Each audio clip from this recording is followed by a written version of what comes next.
ECG normal ఉంటే heart perfect అని అర్థమా? I'm doctor Nagachaitanya, consultant cardiologist, Dhruva hospitals, Patancheru. So ECG అనేది చాలా బేసిక్ టెస్ట్. మన హార్ట్ ప్రాబ్లం బాగా సివియర్గా ఉంటే తప్ప ఈసీజీలో మనం వేరియేషన్ చూడం. ప్లస్ కొన్ని రకాల హార్ట్ ప్రాబ్లమ్స్లో ఈసీజీ నార్మల్గానే ఉంటుంది. సో దీని గురించి మనకి వేరే కొన్ని టెస్ట్స్ ఉన్నాయి. 2D ఈకో అంటే హార్ట్కి సంబంధించిన ఒక స్కాన్. దీనిలో మనం హార్ట్ యొక్క పంపింగ్ ఫంక్షన్, ఇంకా హార్ట్లో ఉన్న వాల్వ్స్ యొక్క ఫంక్షన్ చూస్తాం.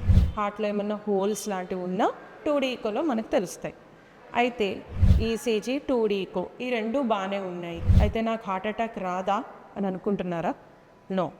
So ECG, 2D echo normal ఉన్నా స్టిల్ హార్ట్కి సంబంధించిన బ్లాకేజెస్ ఉండే ఛాన్స్ ఉంది. దీనికోసమే ట్రెడ్మిల్ టెస్ట్ అనేది చేస్తాం. ఈ ట్రెడ్మిల్ టెస్ట్లో మనం ట్రెడ్మిల్ మీద నడిచేటప్పుడు సీరియల్గా ఈసీజీస్ తీస్తాం. ఇందులో వేరియేషన్ ఉంటే హార్ట్లో బ్లాకేజ్ ఉన్నట్టు అర్థం అన్నమాట. సో మనకేంటి అంటే ఈసీజీ ఒక్కటి నార్మల్ ఉన్నంత మాత్రాన హార్ట్ ప్రాబ్లం లేదు అని అనుకోకండి.